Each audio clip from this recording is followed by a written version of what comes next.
Ciao, io sono Riccardo Gioggi e in questo video parleremo del torpedo Captor X e in particolare della sua funzione di attenuatore. Se segui il mio canale YouTube sai già che questo non è il primo video che faccio sul Captor X. Ne ho fatti vari, un video test approfondito, vari video sui virtual cabinets interni che puoi trovare qui e nel suo software Wall of Sound. Quindi oggi non sto qui a parlare di tutte le incredibili funzioni di questa macchina, solo per concentrarci e vedere assieme come lavora il Captor X quando viene usato come attenuatore. Se questa invece è la prima volta che capiti sul mio canale YouTube, benvenuto. Io sono Riccardo e sono qui per parlarti di strumenti, didattica, tecnica chitarristica e anche ovviamente per suonare e fare dei guitar playthrough. Quindi nel mio canale troverai tutte queste cose. Se ti interessano, iscriviti al canale così da restare sempre aggiornato sui nuovi video. Diamo una rapida occhiata al pannello posteriore del Captor X. Tra le varie cose che vedi, ingressi, uscite, eccetera eccetera, a noi oggi interessa questo mini switch qui. Il torpedo Captor X prevede 3 posizioni di attenuazione. Detto questo, il test sull'attenuatore del Captor X funzionerà così. Ho accanto a me questo cabinet 2x12 della Mad Cat, microfonato con un semplicissimo SM57. Tutto questo va qui dentro un preamplificatore e poi nel convertitore. La prima cosa che voglio farti notare è come il torpedo Captor X e il suo attenuatore non incidano assolutamente sul suono, o meglio non vadano a rovinare il segnale mangiando l'attacco e altre frequenze importanti per il suono della chitarra, cosa che devo dire mi è capitata provando altri attenuatori di cui non farò il nome. Partiamo quindi con la prima serie di clip dove ti mostro come l'attenuatore del torpedo Captor X tratta il segnale in ingresso della tua chitarra. Mi raccomando, per questa parte del video cerca di usare cuffie di alta qualità o monitor da studio, sarebbe perfetto. Andiamo!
Ok, abbiamo visto questo aspetto dell'attenuatore del Captor X, andiamo adesso effettivamente a vedere quanto attenua il segnale. Per questa parte del test userò soltanto un microfono ambientale che in questo momento è lì dietro la camera. Il microfono è un HG 414, quindi un condensatore molto lineare ed è praticamente un classico. Partiamo con la posizione 1 dello switch posteriore del Captor X.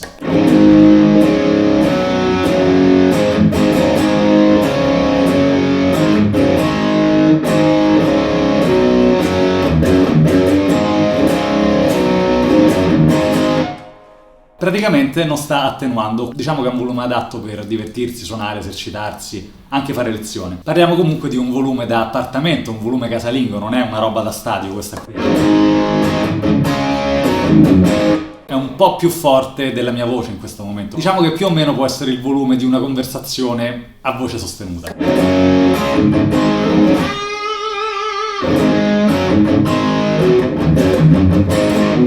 Ho comunque visto gente tenere la TV molto più alta di così. Andiamo alla seconda posizione, la posizione centrale dell'attenuatore del Captor.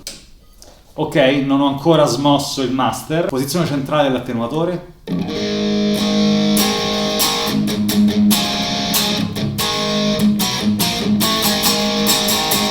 È un po' più basso del segnale precedente, Per ribilanciarlo, per farti capire quanto attenua il Captor, tornerò con il potenziometro del master al livello precedente.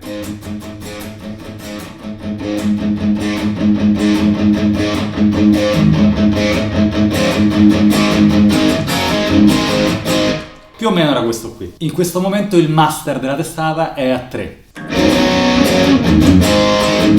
Niente male, no? Per farti un'idea, il master di questa testata a 3, se torno con il settaggio precedente, è questo. Spero di non farmi male alle orecchie.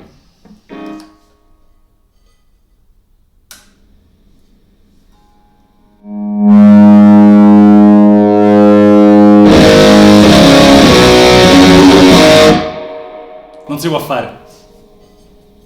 Bellissimo, mi piace il volume alto, ma qua rischio veramente di lasciarci un orecchio. Oh, molto meglio. Ok, quindi adesso dalla posizione centrale dell'attenuatore del Captor andiamo alla terza posizione. Questa è quella che ti dà la maggiore attenuazione delle tre.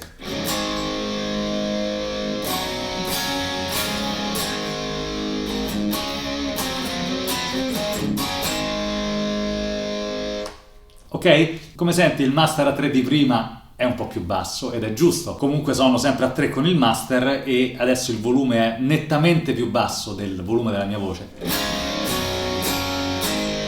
Quindi andiamo a riportarlo al livello precedente. Vediamo dove arriviamo.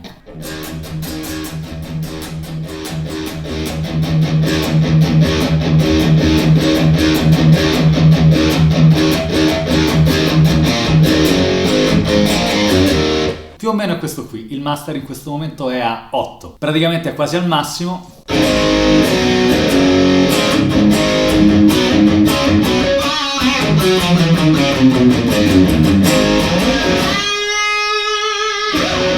Ma ti dico, secondo me possiamo portarlo anche a 10. Ale.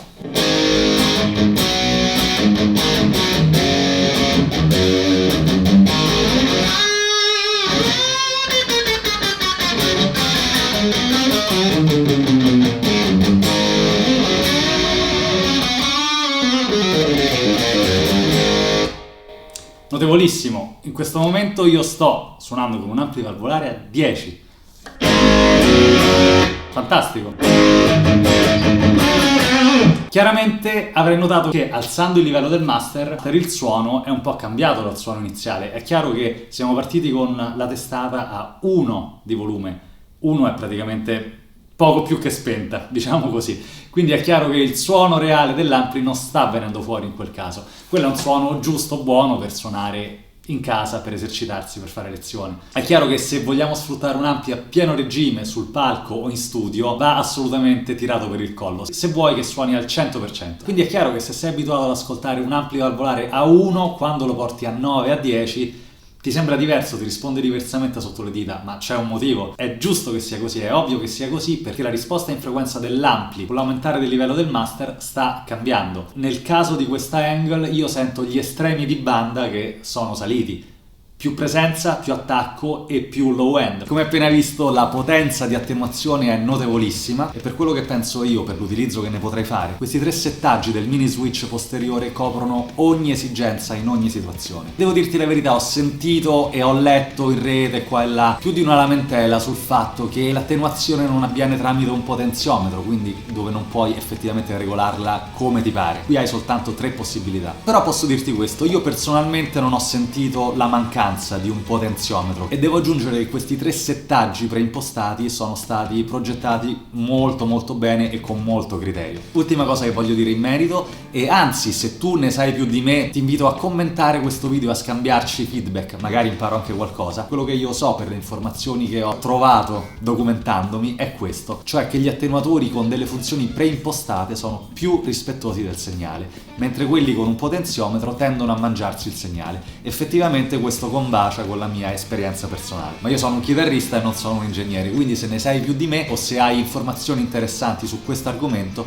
ti invito assolutamente a commentare in modo tale da scambiarci feedback e informazioni. Grazie mille per aver guardato il video, iscriviti al canale e mi raccomando non dimenticarti di attivare la ricezione delle notifiche. Grazie anche ovviamente a Two Notes Italia e a Two Notes Audio. E noi ci vediamo al prossimo video. Ciao!